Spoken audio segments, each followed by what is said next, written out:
अस्सलामुअलैकुम। ये रेडियो सदाई हुर्रियत जम्मू कश्मीर है। नसीमा खातून से मुख्य समाचार सुनिए। भारत में रेडियो एक्टिव सामग्री के पकड़े जाने का एक और केस सामने आ गया।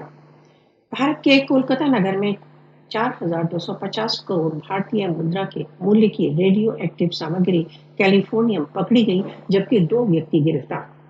इस वर्ष जून में 7 व्यक्ति झारखंड पुलिस द्वारा ब्लैक मार्केट में मिनरल यूरेनियम के साथ तथा उसको बेचने की योजना में गिरफ्तार किए गए।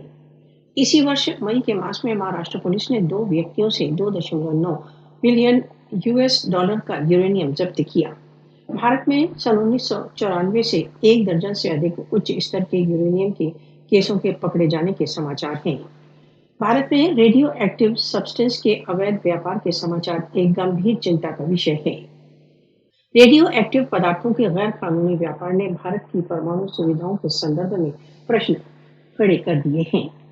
अपनी अशक्त परमाणु सुरक्षा व्यवस्था के कारण भारत न्यूक्लियर सप्लायर ग्रुप में सम्मिलित होने की शर्तों को पूरा नहीं करता। भारत के अपरिपक्व न्यूक्लियर सेफ्टी स्टेटस के कारण विश्व समुदाय खतरे में है।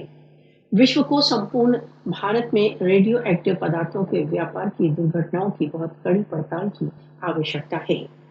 मोदी से प्रश्न किया जाना चाहिए कि किस प्रकार पर्याप्त मात्रा में synthetic radio active material California में राज्य नियंत्रण के बिना उपलब्ध है।